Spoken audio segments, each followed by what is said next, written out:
In 1875, one of the most important business transactions in modern world history took place. The era of European imperialism had just entered its most aggressive phase. Over the next 3 decades, England, France, Italy, Germany, Belgium, Portugal, and Spain would annex virtually all of Africa.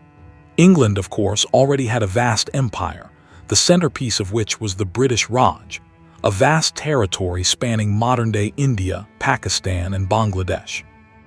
However, it faced a problem. After decades of theorizing about how this could be done, French companies finally succeeded in building a canal that ran west of the Sinai Peninsula in Egypt and created a waterway between the Mediterranean and the Red Sea. Europeans would no longer have to cross all of Africa and the Indian Ocean to reach Asia. This was of particular importance to the British, as it would dramatically reduce the time it took to send ships to British India. They wanted access to the Suez Canal. This would require money, and N.M. Rothschild and the Sun banking house in London got involved. They lent the conservative government of Benjamin Israel £4 million, hundreds of millions of dollars in today's money, to buy a huge stake in the Suez Canal Company. 7 years later, England would establish a protectorate over Egypt and secure control of the Suez Canal region. The whole episode points to the centrality of the Rothschild banking family in financing the era of European imperialism and conquest, and the expansion of the ever more widespread British Empire. This is the story of the Rothschilds and the vast banking and financial empire they came to control. It was only towards the end of the 18th century that the Rothschilds began to emerge as one of the great banking and financial families of Europe. Their lineage can be traced back at least to the 16th century. The family was Jewish, and so may have come from somewhere like France or England, 2 kingdoms that had expelled Jewish communities in the late 13th and early 14th centuries. The arrival of the Black Death or bubonic plague in Europe in 1346, and the subsequent horrors that followed, with 1 in 3 people dying in many places over the next decade, were blamed on paranoid claims that wells were being poisoned by local Jews in many parts of the continent, and similar claims emerged. This, along with previous expulsions, had seen many European Jews flee east to places such as Germany and Poland. It is unclear whether the Rothschilds were such a migrant family, as the family surname does not give a clear idea of their origins. Instead, it comes from the term Schild, which transliterates as in red shield. This could mean that they lived or worked near an inn with a red shield on its front. The family crest also bore a red shield, having been successful bankers for centuries. It appears that they were involved in money lending in Western Germany in the late 17th century. This was one of the few sectors of the economy where Jewish families could flourish. The practice of lending money at high interest, like usury, had been forbidden under Christian law for centuries. Incidentally, the Jews' decision to resort to usury as a means of making money would feed into many modern anti-Semitic tropes in Europe. Although Roth's children were openly involved in money lending in the city of Frankfurt until the 18th century, it was Maya Amschel Rothschild who really began the family's rise to wealth and power. To understand how his success came about, it is necessary to look at exactly where capitalism developed and what the European economy and financial world were like in the 18th century. Capitalism itself is a relatively modern phenomenon, but the idea that someone makes a profit from one enterprise and then reinvests the profits or accumulated capital in another venture, in turn, creates more money. The oldest writing system in the world, Uniforma, was developed mainly in Mesopotamia in the 4th millennium BC.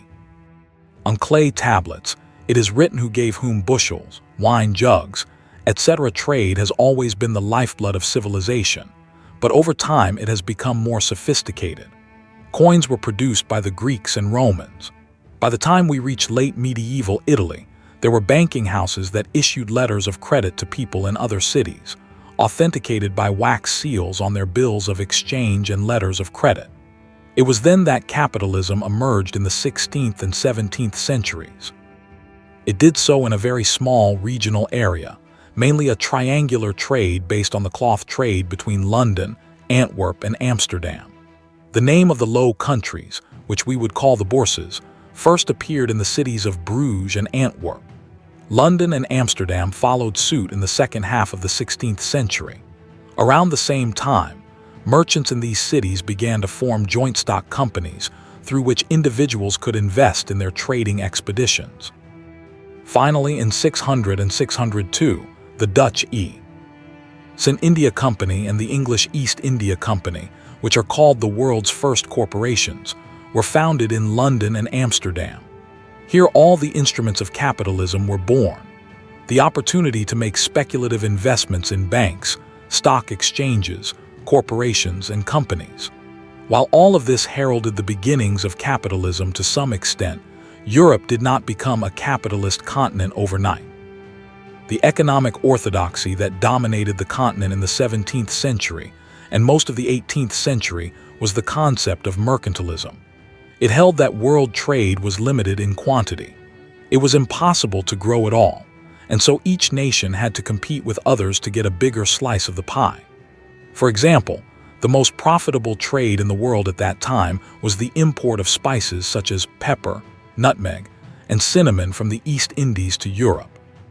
Powers such as England, the Dutch Republic, and Portugal believed that they had to squeeze their rivals out of these markets, and so their ships would attack each other and raid each other around East Indian waters. Indeed, it occurred to them that if they could convince enough local rulers in what is now Indonesia to trade with them all, everyone could succeed. By the mid-18th century, as the Rothschilds began to emerge on the European banking scene, this orthodoxy was changing. Adam Smith had published The Wealth of Nations in 1776, which laid the foundations of modern capitalist theory, and countries and peoples were increasingly realizing that European wealth could be increased exponentially, not by fighting each other, but by developing new markets and increasing the total production of goods. All of this required capital and investment, which was provided by bankers and financiers. The Rothschilds would soon become the most successful bankers of this new era of capital. As noted, the real founder of the Rothschild banking empire was Amschel Rothschild. He was born in Frankfurt on February 23, 1744. At the time, Frankfurt was a free imperial city. This meant that it was like an independent city-state, like Monaco or Singapore today. There were dozens of free imperial cities in Germany. Frankfurt was particularly important because of its size, population, economic footprint, and long-standing reputation as the center of a major European book fair that continues to this day. Mir's father was a relatively wealthy businessman in the city. He dealt in goods and also lent money to local German rulers, including the local German rulers. Although they were far from wealthy, the Rothschild family was very large at the time, and the house was crowded with more than 20 residents at various times. When she was only 13 years old, the young Mia was sent to Hanover in northwestern Germany, an independent prince-electorate ruled by the Hanoverian kings of England. There she became an apprentice to the Jewish financier Simon Wolf Oppenheimer, one of the main bankers of the Hanoverian government. Mir stayed there for 6 years, and in 1763 returned to the family business in Frankfurt. Over the next 20 years, she became a very skilled banker and financier. She lent money at good rates to a number of powerful German rulers and aristocratic families, which enriched the family. Then came the land grab of Hesse Castle, when it was taken over by William IX, one of the great German states that elected the Holy Roman Emperors of the day in 1785. He hired Mir to manage his finances. The land grab was very rich and was greatly valued by his patrons. More importantly, it meant that when the political situation in Europe turned upside down a few years later, Mir was sitting on a mountain of German money that he was responsible for managing. In 1789, after decades of financial mismanagement, the French government of King Louis XVI was forced to call the Estates General, the French equivalent of a parliament, for the first time in 175 years. The government soon lost full control of events, and the estates began to transform the government into a kind of new constitutional monarchy. The French Revolution became more radical over time, ultimately leading to the establishment of the French Republic and the assassination of the king and his Austrian-born queen, Marie Antoinette. The Austrians were horrified and helped persuade other major European powers, such as Prussia and England, to wage war against the French revolutionaries. The French Revolutionary Wars and the subsequent Napoleonic Wars lasted from 1792 to 1815. Many German states, including the Hessian dukedom, were involved to varying degrees. As the manager of his patron's money, Mayer was able to lend the vast wealth of William Ix to the warring powers, especially the governments of Austria and Prussia, at favorable rates. Napoleon Bonaparte later became emperor of the French and conquered much of the continent, including Germany. This even created an opportunity for the Rothschilds and their family. Why? Napoleon attempted to impose a continental trade embargo on his archenemy, England, known as the Continental System. Mayer became a merchant who used his wealth and connections to facilitate the illegal smuggling of goods into and out of the continent. By the end of the Napoleonic Wars, Mayer had amassed a fortune based on various methods to exploit the crisis of the war. Germany would remain the main branch of Rothschild banking operations for most of Mayer's life, and for several years after that. They became powerful figures in Frankfurt, and even managed to dampen the resurgence of anti-Semitism throughout Europe in the 19th century. For example, in 1811, in Mayer's home city of Frankfurt, all local laws against Jews were repealed, and they were granted the same rights and freedoms as all Christians in the city. Although they were largely based in Germany, by this time they were becoming international financiers. Although Napoleon's continental system was unworkable, and the British were winning the wars against France, he had lost hundreds of billions of dollars in today's money to maintain a large fleet at sea, wage a fierce war in Portugal and Spain for half a decade, launch unsuccessful expeditions to the Low Countries, and much more. All of this required money that even wealthy British banks and merchant companies like the British East India Company were not always willing to provide. The Rothschilds were involved. This was most evident at the end of the Napoleonic Wars. Napoleon made the disastrous decision to invade Russia in the summer of 1812. At first he had great success, and by mid-autumn he had captured Moscow, but the Russians refused to engage him in battle or surrender. The Russian winter set in, and Napoleon fled back to Poland and Lithuania. His army was shattered in the process. It was at this crucial juncture that, as a new pan-European alliance was formed to defeat the French, the sons of Mira spread to the capitals of Europe and began to lend millions of pounds sterling to the governments of England and other countries, equivalent to several $billion today. Not only did this create great goodwill for the Rothschilds after the wars ended in 1815, but the Rothschilds also had advanced knowledge of military developments, which they used to their advantage in issuing bonds and loans or buying out others. By the time the Napoleonic Wars ended in 1815, Maya Rothschild was dead. She had died in 1812. As news reached Frankfurt of Napoleon and the landing of La Grande in Moscow. Therefore, when the war ended, and in the immediate aftermath, the business was in the hands of his sons. Highly successful businesses that had been passed down from generation to generation within families could run into trouble. The founder could be an extremely talented individual who had achieved great success in his ventures. It could then be passed on to irresponsible and untalented children who either abandoned the business or spent too much money. Fortunately, Mia raised her sons to run the business very well after she left the world. As the Napoleonic Wars entered their final phase, the 5 sons divided the business and set up new branches in Europe. The 5 axes, as they were often called, were about maintaining the main branch in Frankfurt and opening 4 new ones in Paris, London, Vienna, and Naples. The eldest son, Amschel Rothschild, remained in Frankfurt to run the main business. The third of the sons, Nathan, went to London and set up a branch in the capital of the country, which was now fully expressing itself as a global superpower of the 19th century. Karl went to Naples, and James Mayer Rothschild, the youngest of the 5 sons, was sent to Paris. They were men of diverse abilities. Their initial great advantage was in manipulating the bond market, buying up government debt cheaply after the Napoleonic Wars, and then selling it at a considerable profit as post-war reconstruction in the 1820s ushered in a period of renewed prosperity. While each branch of the Rothschild banking family experienced its own level of success, it was the new branches in Paris and London that would transform the Rothschilds from successful bankers to pillars of international finance in the 19th century. Take the French branch, for example. Jacob or James May, the youngest of May Amschel's sons, was sent to Paris when he was still 20 years old to oversee the family's affairs. This alone speaks volumes about the opportunism of the family.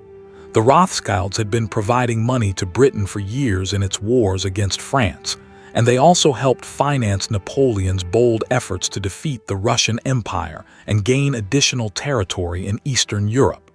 From Paris, he supported the restoration of the Bourbon monarchy after Napoleon's fall, and in 1817 founded the Rothschild Brothers Bank, the Frere de Bond Deutschland. He controlled many of the family's financial activities and lending in Western Europe. After the Napoleonic Wars, the new French government was determined to begin industrialization. It recognized that the small island nation of England could defeat Napoleon's vast continental empire because of the strength of its industry and navy. As a result, the 1820s saw a rapid expansion of industrialization in France, especially in northern cities such as Lille. James Rothschild's Parisian banking house provided much of the primary capital for these efforts. Similarly, when the Flemish and Dutch peoples of the southern Low Countries revolted against Dutch rule in 1830 and successfully established an independent Belgian state, the Rothschild banking branch in France stepped in to become the chief financier of Leopold I, Belgium's first king after independence. All the efforts also point to their monopolistic role. By aggressively entering the Belgian market and buying Belgian bonds, the Rothschilds took a major role in the Belgian economy and became the main center of the Industrial Revolution on that continent for decades to come. The London branch was even more important. Britain had already begun to establish itself as the world's leading power in the 18th century. The British East India Company conquered India, and the first penal colonies were established in Australia in the late 1780s. All this was overshadowed by developments in the 19th century. Singapore was founded in 1819. Hong Kong was taken from the Chinese in the early 1840s. New Zealand was also settled at the same time. The Cape Colony was taken from the Netherlands during the Napoleonic Wars, and by the 1880s, a chain of colonies had been established from Egypt to South Africa. This had made the British government rich. But even in the 19th century, governments could only achieve as much as their lenders allowed them to. Nathan Rothschild was still in London in 1804, financing the Napoleonic War effort. Even while his brothers were there providing money to England's enemies, he was buying government bonds, lending money, and financing the British debt, which would have been detrimental to the Rothschilds if the British had not ultimately defeated the French. When the British were victorious, the value of the bonds and other financial instruments held by the Rothschilds' London branch rose sharply. In addition to all this, Nathan had couriers who delivered the news of the joint Anglo-Russian victory over Napoleon at the Battle of Waterloo on 18 June 1815. It reached him faster than many British politicians. In the hours that followed, Nathan's London stock market activities understandably exposed the family to criticism of massive fraud and market manipulation. This was just the beginning of the Rothschilds' expansion of their business in England. First, they began buying up large amounts of gold while the gold standard was still well and truly working. This was the idea that banknotes and lines of credit were extended by national banks only in proportion to the amount of tangible wealth a country had in the form of gold and other commodities. Nathan Rothschild was a major figure in the development of the British branch. By the mid-1820s, he was wealthy enough to make large loans to the government when it faced a short-term liquidity crisis. Years later, he also played a role in managing the abolition of slavery in the British Empire. The abolition of slavery was achieved only by settling wealthy and powerful plantation owners in the British colonies in the Caribbean, and ensuring that they would receive government compensation in exchange for the release of hundreds of thousands of slaves found on their Caribbean plantations. Nathan loaned the government some of the money that allowed slavery to end in 1833. By the time he died, he probably accounted for 1 in every 160 people in the British economy, and his sons continued this success in Britain. As we saw at the beginning, it was the Rothschilds who lent the Israeli government the money that allowed Britain to acquire a large stake in the sewer system. In the interim, the Rothschilds played a role in the railway boom of the 1830s and 1840s, which connected much of Great Britain by train. By the 1850s, the government was not only borrowing from the Rothschilds, but also using their technical expertise to run the Royal Mint. Soon members of the British Rothschilds were sitting in Parliament, and no English racehorse meeting was complete without a champion horse from one of the Rothschild studs. On the continent, events developed in much the same way, and before long all branches of the family were given noble titles. In 1822, Emperor Francis I of Austria, in recognition of the Rothschilds' role in financing the wars against the French and the post-war reconstruction of Europe, decided to grant each of Maya Amschel's 5 sons the title of Freiherr: Amschel, Solomon, Nathan, Karl, and James. There was a certain irony in this, given how the family had helped finance Napoleon's military campaigns. The Freiherr title effectively made all 5 brothers in the German aristocracy baronets. This was a unique arrangement in many ways, as the brothers did not come from Austrian soil and the Holy Roman Empire, of which the Austrian Habsburgs had been emperors for centuries, ceased to exist during the Napoleonic Wars. Later, members of the family were granted honorary Austrian citizenship, and honorary titles were also collected in other countries. For example, members of the French branch of the family were awarded the Legion of Honor. It was in England that the Rothschilds received their most important titles. Anthony Rothschild became a baronet, a lower rank of the aristocracy, here in 1847. It was not until 1885 that the full baronial title was granted, when Nathan Rothschild became the first Baron Rothschild. As these titles were granted in different countries, surnames also changed somewhat. While they had previously been simply Rothschilds, the various branches began to use noble particles before their surnames, depending on the country. Thus, some German Rothschilds became von Rothschild or de Rothschild in France, all of which indicated aristocratic sympathies. Not every venture went well for the Rothschilds. As early as 1821, as the Napoleonic Wars were ending and Europe was returning to normal after a quarter of a century of conflict, Karl May Rothschild was sent to Italy to set up a branch of the family business in the Kingdom of the Two Sicilies. Italy had been divided into dozens of city-states since the Middle Ages. These had grown into larger states over the centuries, in a process that mirrored Germany. Until the 19th century, the largest geographically was the Kingdom of the Two Sicilies, covering most of southern Italy south of Rome and the island of Sicily. The Bourbons were ruled by a branch of the French royal house. The Austrians, who controlled much of northern Italy around Venice and the Lombardy region, sought influence here. When the Rothschilds arrived in Naples in the early 1820s to set up a banking operation there, it was partly as a fifth column to support Austrian interests in the south of the peninsula.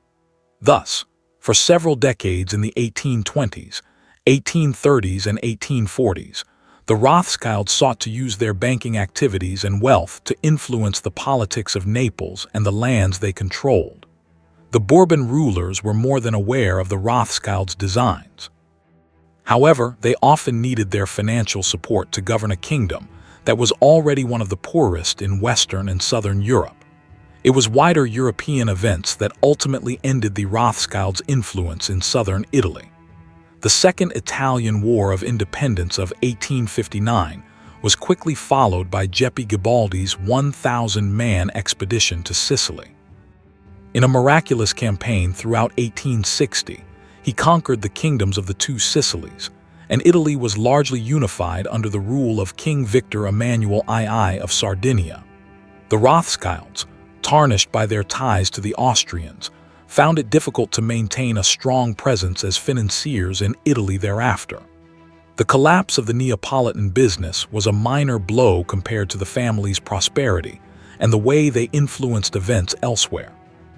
For example, they played a role in the emergence of Brazil as an independent nation.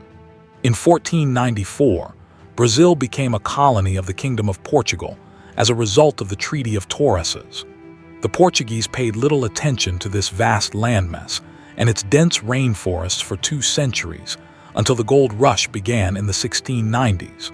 Over the next century, millions of European and African slaves arrived in the country. And when Napoleon invaded Portugal in 1807, the Portuguese royal family fled to Brazil and lived in exile for several years. The Napoleonic Wars had seen independence movements spring up throughout Spain's colonial empire, with countries such as Chile, Mexico, Argentina, and Peru gaining independence. The Brazilians were eager to do the same, but more peacefully. The country became independent in 1822. However, the split with Portugal was in many ways acrimonious, leaving the Brazilian government in a difficult financial position. Nathan Rothschild stepped in with a large loan that helped balance Brazil's books and also allowed the new Brazilian state to pay Portugal a large amount of compensation for the loss of its colonies. Portugal recognized Brazil's independence and avoided war. The Rothschilds thereafter acquired interests in Brazil. This was one of dozens of such enterprises, and in the 19th century, various branches of the family also expanded aggressively into sectors such as publishing, mining, and insurance in London, Paris, Berlin, Vienna, and other cities. There are many examples of how the Rothschilds' wealth and power influenced events in the 19th century. A prime example is the Crimean War. The war was fought from October 1853 to March 1856 between the Russian Empire on one side and a coalition of the Ottoman Turks, the British, the French, and the Kingdom of Sardinia on the other. The Russians and the Turks had been at war with each other intermittently until the mid-16th century, and had been at war with each other for 4 centuries in total. Russian victories became increasingly crushing as time went on, and by the mid-19th century, there was a real risk that Russia would not only become the dominant power on the Black Sea, but would also seize large swaths of Ottoman territory in the Balkans and the Caucasus. İngilizler v. Fransızlar de Rusların daha da genişlenmesinin karşısını almak için bu muharebe tutukları birleştiler. İngiliz Fransız ekspedisiya kuvvetleri oraya gönderildikten sonra dövüşlerin büyük hissesi Krim yarımadasında semleşti. Bu, Britanya hükümetinin Sakseli Bank muhissislerinin kreditler alarak maliyeleştirdiği bahali bir iş idi. Rothschildler buna sevinirdiler. Bunun bir hissesi Rusya'nın artan antisemitizm siyaseti ilbagli idi. Burada yaşayan mentekelerinin salgınlığı şimalda Musir Latvia etrafından senapşirkt Ukrayna'ya kadar uzanan bir zet kimi kurulmuştu v Rusya imperiyası daxilin Yahudi zalkinin meskinleşmesi faktiki olarak kadagan edilmiştir. Bu hususi halde, Lionel Rothschild geniş ideoloji sebebiyle rigor kredit giydi v hes vax tam öğrenilmedi. Geniş krim muharebesi bir azdalana dayanışıl başa satti. Lakin İngilizler v Fransızlar Rusya'nın genişlenmesini yavaşlatmak maksadine nail almıştılar. Krim muharebesi kreditori daha Sox Rothschild Zaryasili'nin bir parçası kimi idi. Onlar Rusya imperiyasının artan antisemitizmin karşı idilerkay. Bu da tesadüfen sonraki analıklar, yüz minler Rus Yahudisinin Rusya imperiyasının kasmasına Gedirib Sixarakak. Bu, Rothschildolrin Servitolrini Hekikten Sheriffly Mexedler, Usun Istifade Ettiklari, Yegen Teshabustan Uzek Idi. 1840 Sai, Alarin Ortalarinda Birinsai Nessel Buxar, Jamilaranin, Guriertesend Averpea, Yeni Bur Gerbelek Geldi. Eveler Atlantic Kessedend and Sag Sixibilmiadi. Enkak Sayahet and Indai Semi Sekis, V Yadakwas Goon Sekmesi Isle Gerbelek Averpea Geldi V Kaitnin Kardoff Bitkalarini, Mave Edamai Bashladi. Bu, Yukas Esses Masel Kimi Kardoften Hedden Arctic, Asili Olen Palsha V Erlandia Kimi Bezi, Yurlerd Hekik Ndashitli Tesserler Sebeb Oldu. Erlandiata Melam Oldugu Kimi. Bur Yuk Kitlik Bur Miliondin Sox, Insanin Hayatina Sun Koidu V Erlkedin Mikrasia Dalgasina, Sebeb Oldu. Britannia Hercumetinin Mersindaki Bur Yuk Bur Karlekinin. In Sanlarin Erlk Daxeland, Aklikten Erldu Bur Vaxta. Diger Erzek Mesalarin in Hilda Erlandiedin Kazang, Usun Ixrek Edeldi Idea Edildi. Rothschildler. Akligen en Pies Dervru Olen 1846-1848 Ci, Iller Ersinda Yaksalara, Yardim Gerstermek Usun Yaradilmish, Britannia Yardim, Associaciasinin, Esses Malleus Hilary Oldular. Kardoff Zeravarissisi Shotlandiani Verdukta. Daglik Erazelarin Temeslan Messi, Sebabinden Orada Arctic Mervkud Olenik Tisadi Vezieti Dahadapislish deity. Yinda Lionel de Rothschild Ish Gieti v Pulunu Vicdanin in Oldugu Koidu. Highland v Island Emikrasia Semietin. America Kitsain. Avstralia v Yeni Zelandia Kursmek, Istain Daglik Shotlandia v. Zarasai Hedel Ramalia Yardami, Gersterin Kurupa, Jenish Malia Distai Verdi. 19 Ku Esed Rothschildorin Fedekar Zariesalian, Der Bur Sox Bashka, Masalar Sekmek Oler. Analikalar via Esseler Boyu, Semiyet Nufuzunu Saxley and her Hansi Mesher ALV, Yasulold Oldugu Kimi, Rothschildler de eccentric Zarakturler Atterdiller. Schubases Kai, en Karabsi Alen in London Filialen in Uzvu Walter Rothschild Idi. O 1868 Ci Ilda Britannianin, paid extinda Anadan Alab. Zahirn O. Inanevi Rasi Olin Tamamal Normal Bur in San Idi. O. London Bank Farmassinen Bur Hissasi Idi V. Inis Amanda 1899-1900 Tenku, Iller. Ersinda Elbury Dersi Uzer Millet Vekli Kimi Acharek Sisit Daxel Alab. Evd Idersilik V. Erlandianen, Burlishmish Kralik Daxelin Statusu Isle Bagli Esses Partieden, Erilan Liberellerin Bur Kalu Olen, Liberal Burlik Partiasinen Uzvu Kimi. He served for a time in the Army Reserves and later in his life. He would play a significant role in liaising with the government about its policy towards the British mandates in the Middle East and the potential creation of a Jewish state in the Levant after the British took over the governance of the region from the Ottoman Empire at the end of the First World War. But where Walter really was a bit peculiar was when it came to his interest in zoology. He studied the subject in his youth while attending Cambridge University. For the rest of his life, he spent much of his own slice of the family fortune, amassing hundreds of thousands of animal specimens, many of which he had stuffed. The Rothschild natural history collections contained millions of items by the time he died, and many species were named after him. Parts of this bordered on the bizarre. There is a photo extant today of Rothschild riding on top of a giant tortoise. While surely the most eccentric episode was when he hitched up a team of 4 zebras to a carriage and irked them out to Buckingham Palace in an effort to demonstrate to the public that the African animals could be domesticated in much the same way horses had been thousands of years ago. Unsurprisingly, the use of zebras as carriage horses didn't catch on. The Rothschilds were not just bankers. As their wealth grew, they branched out to become involved in all kinds of different industries. The wine trade is an instructive example. Beginning in 1853, Nathaniel Rothschild acquired a number of different wine chateaux in France. Soon other members of the family became interested, and by the end of the 1860s, the Rothschilds had acquired a substantial place within the French industry, notably Chat Mudo and Chat Leffet. The irony of this is that they entered the French wine industry at the worst time humanly possible. The advent of the steamships in the 1840s had not just brought the potato blight to Europe.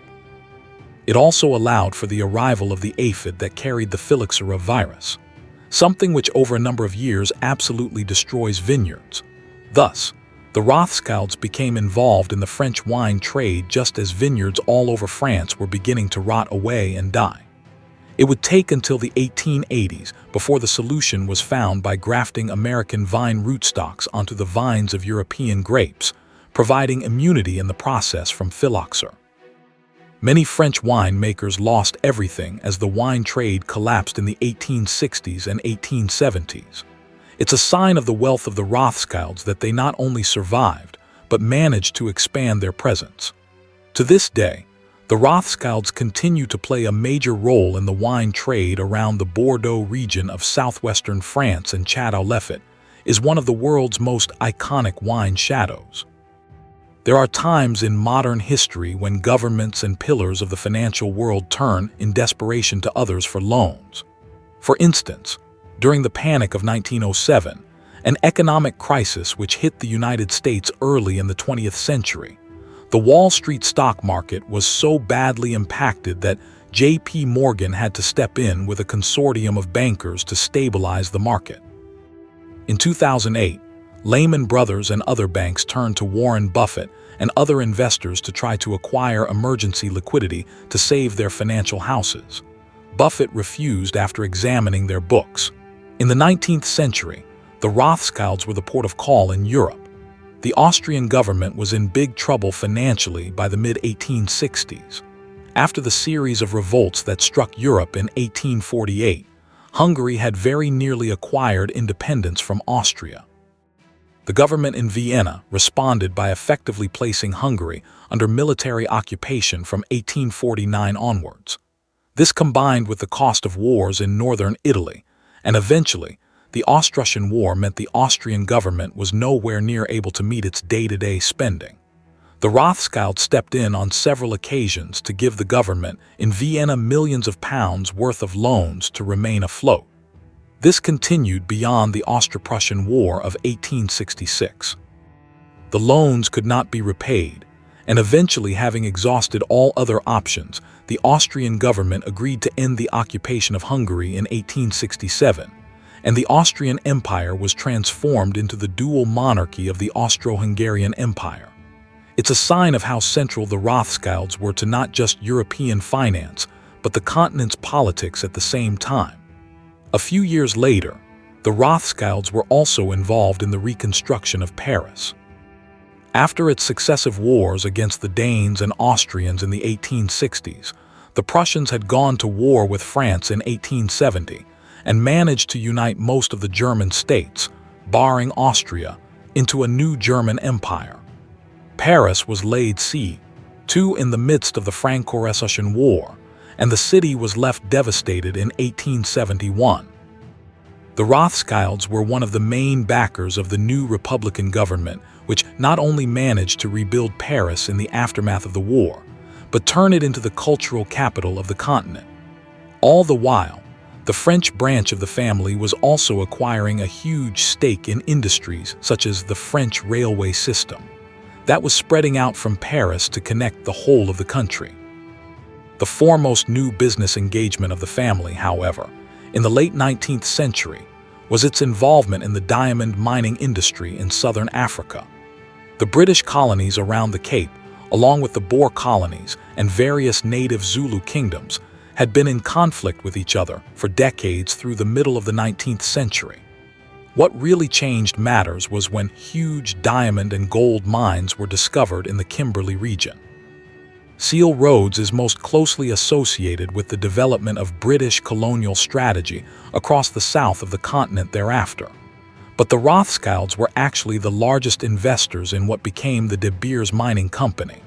For a time in the late 1880s and through the 1890s, De Beers was one of the most important companies on Earth, one which controlled the world diamond trade and also played a huge role in the gold trade and the development of what became the Union of South Africa. Both the London and French branches of the Rothschilds invested massively in the company and acquired great riches as a result.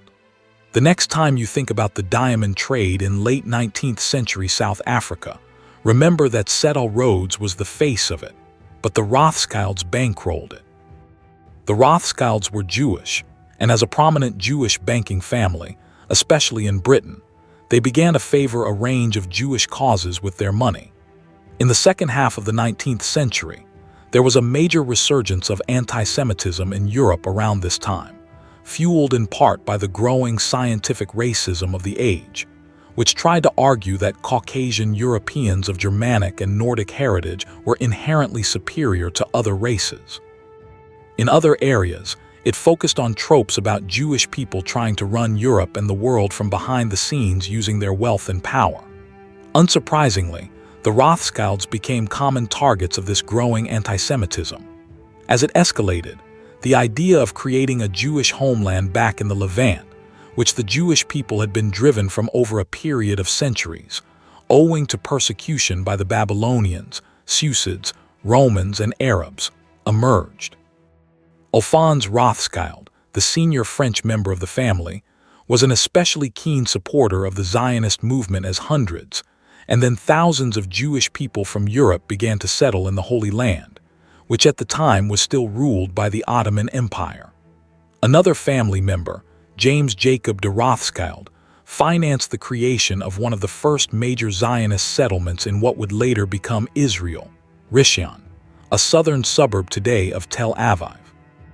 Most of the Rothschilds would never move to the Holy Land, but they did use their wealth to buy up land from either the Ottoman government or local Arab and Palestinian landlords in order for new Jewish settlers to live there. The family also played an active role in the Jewish Colonization Association. Decades later, after Israel was founded in the aftermath of the Second World War, Rothschild family lines of credit helped in part to finance the construction of the Israeli parliamentary buildings, the Knesset, and the Supreme Court building. The golden age for the Rothschilds really came in the decades when Maya Amschel was the patriarch of the family in the late 18th century, and then in the subsequent 2 generations as his sons and grandsons spread out to Vienna, Paris, and London. As we have seen, there were always setbacks such as the collapse of the Neapolitan branch in the middle of the 19th century. However, the last quarter of the 19th century brought an unprecedented level of difficulties. The French branch of the family, for instance, lost a lot of money during the so-called Long Depression that struck the world economy between 1873 and 1879. Added to this, they had attempted to invest heavily in the emerging petroleum industry. As oil began to replace both coal and whale oil for a wide range of industrial processes, Alphonse Rothschild started the Caspian and Black Sea Oil Company and was very successful at first. Thereafter, it ran into steep competition from John D. Rockefeller's Standard Oil. Elements of the bank in France also suffered reverses as stock market crashes occurred in the 1880s. The one project which the family had the good sense to stay away from was the French-backed plan to cut a canal through the Isthmus of Panama to cut the naval voyage between the Atlantic and Pacific Oceans to a fraction of the current time. The project ran into decades of problems, much of it caused by the tropical diseases which the region abounded in. This did not prevent the Rothschilds in France becoming an ever larger focus of anti-Semitic tropes and theories in the decades leading up to the First World War. Particularly so during the Long-Running Dreyfus affair in France between 1894 and 1906, when the Alsatian-born Jewish French army officer Alfred Dreyfus was falsely accused of passing secrets to the government of the German Empire. The interwar period brought fresh opportunities and very considerable challenges. Parts of Europe lay in ruins at the end of the First World War, especially northeastern France and parts of Belgium, while revolutions tore apart many countries as old empires collapsed in 1918 and 1919. The Rothschilds were in a position to offer lines of credit to various governments. The governments of the new countries which emerged in Central Europe, Austria, Hungary, and Czechoslovakia, were especially grateful for their lines of funding, although the Czech divisions of the bank were effectively nationalized by the new government in Prague. Then came the boom years of 1924 to 1929, followed by the Wall Street crash of 1929 and the Great Depression that followed it. The Rothschilds were absolutely central to one of the key moments in the crisis in Austria. All the way back in 1855, they had been one of the primary investors into the newish credit Annale. Einelm Salomon from Rothschild was in many ways the founder of that bank. This had subsequently become known as Credit Anstalt Bank. In 1931, it became the epicenter of the European financial crisis associated with the Great Depression. The bank had overextended itself in the 1920s, buying up smaller banks. In 1931, it made an announcement that it would be unable to publish its financial statements for the previous year, triggering a huge run on the bank's deposits. In the end, despite the efforts of several members of the Rothschild family to find additional lines of credit to keep the bank afloat, Credit Anstalt was broken up into several subsidiaries, some of which were further nationalized. The collapse of Credit Anstalt was a factor in the growing anti-Semitism flooding Europe in the interwar era. Fascist parties like the Nazis in Germany used the fact that the bank was a prong of the Rothschild financial and banking empire to support their conspiracy theories about the Jewish people running Europe and the world in malevolent ways through their role in world finance. The rise to power of the Nazis in Germany early in 1933 endangered everything the family had built up over more than a century and a half. They became an especial focus of the Nazi propaganda surrounding Jewish involvement in world finance and clandestine political activity. This was exemplified in the release in 1940 of Rothschilds, a German feature film that reimagined an earlier American-produced film on the family, though one which presented them in a much more negative light. The family suffered during the war. Many members already lived in London and were relatively safe there. But as the Germans expanded to take over most of the continent from March 1938 onwards, their business and banks were taken under state ownership. One member of the family, Louis Nathaniel de Rothschild, the head of the operations of Vienna, was arrested after the German annexation of Austria in March 1938.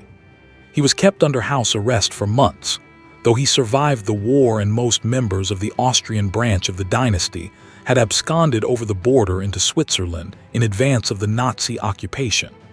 The Austrian Rothschilds had their wealth, property, and possessions seized by the government. As late as the end of the 1990s, the family was still trying to reacquire a series of valuable paintings which had formed part of Louis Nathaniel's art collection before he was arrested. The Rothschilds rebuilt after the war. They were no longer quite the banking powerhouse that they had been, in part because the new Western world order after the Second World War was dominated by the United States. Whereas the family's main businesses had been in Western and Central Europe, there would be other issues. In 1981, the socialist government of France Mitoun in France decided to nationalize Rothschild's Fra, one of the major French branches of the family businesses. This was offset to some extent by a decision to amalgamate some of the French and British businesses in the aftermath of the war. Ultimately, the Rothschilds became more diversified. For instance, the family's earlier investment in the French wine industry bore huge dividends in the post-war era as wine drinking became something which grew more and more popular in countries beyond the more traditional Mediterranean wine consumers in France, Spain, and Italy. Chat-Lefet Rothschild is understood to be worth upwards of 4 billion euros alone as a business today. Much of the dynasty's business interests are now held in trust as large shareholders of companies they acquired a stake in or set up in the 19th century. Rothschild & Co. SACE, for instance, operates jointly out of London and Paris with nearly euros 20 billion worth of assets and over 100 billion under management. The Rothschilds are not as ubiquitous throughout modern society as they once were. To have mentioned the Rothschild family in London in the 1890s would have been to make reference to a group of financiers who were synonymous with the British Empire and all elements of British industrial and commercial life, and their influence extended across other countries, as we have seen. Everyone knew the name Rothschild. The same cannot be said some 130 years later. Some people still know the Rothschild name, but it is a long time since the family was viewed as being at the very heart of global finance and power. No one would have heard Jacob Rothschild, 4th Baron Rothschild, prior to his death in February 2024, being discussed in the same vein as Elon Musk, Jeff Bezos, Bill Gates, Warren Buffett, or Bernard Arnault. The perception is that the Rothschilds are a financial juggernaut of the past, but this is not entirely true. The Rothschilds are a little bit like the Vanderbilt dynasty in America. For a time in the middle of the 19th century, Cornelius Vanderbilt was probably the wealthiest man in the world before his wealth was widely dispersed among generations of the Vanderbilts. The same holds true of the Rothschilds.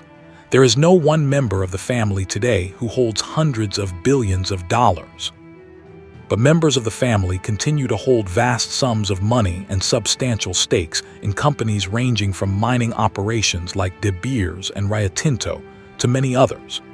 The accumulated wealth of the Rothschilds, when you add up the various branches of the family today, is a subject of both speculation and conspiracy theories. When everything is accounted for, the Rothschilds still probably hold hundreds of billions of dollars worth of wealth. Though internet speculation that the dynasty commands trillions of dollars fits more into the realm of speculation than hard facts. The Rothschild banking dynasty are one of the most significant banking and financial families in the history of the modern world. Some people might be unaware of exactly who they are or what they have done over the centuries, but very few people are not at least vaguely aware of the Rothschild name and the fact that the family are synonymous with high finance. This story is a remarkable one in many ways.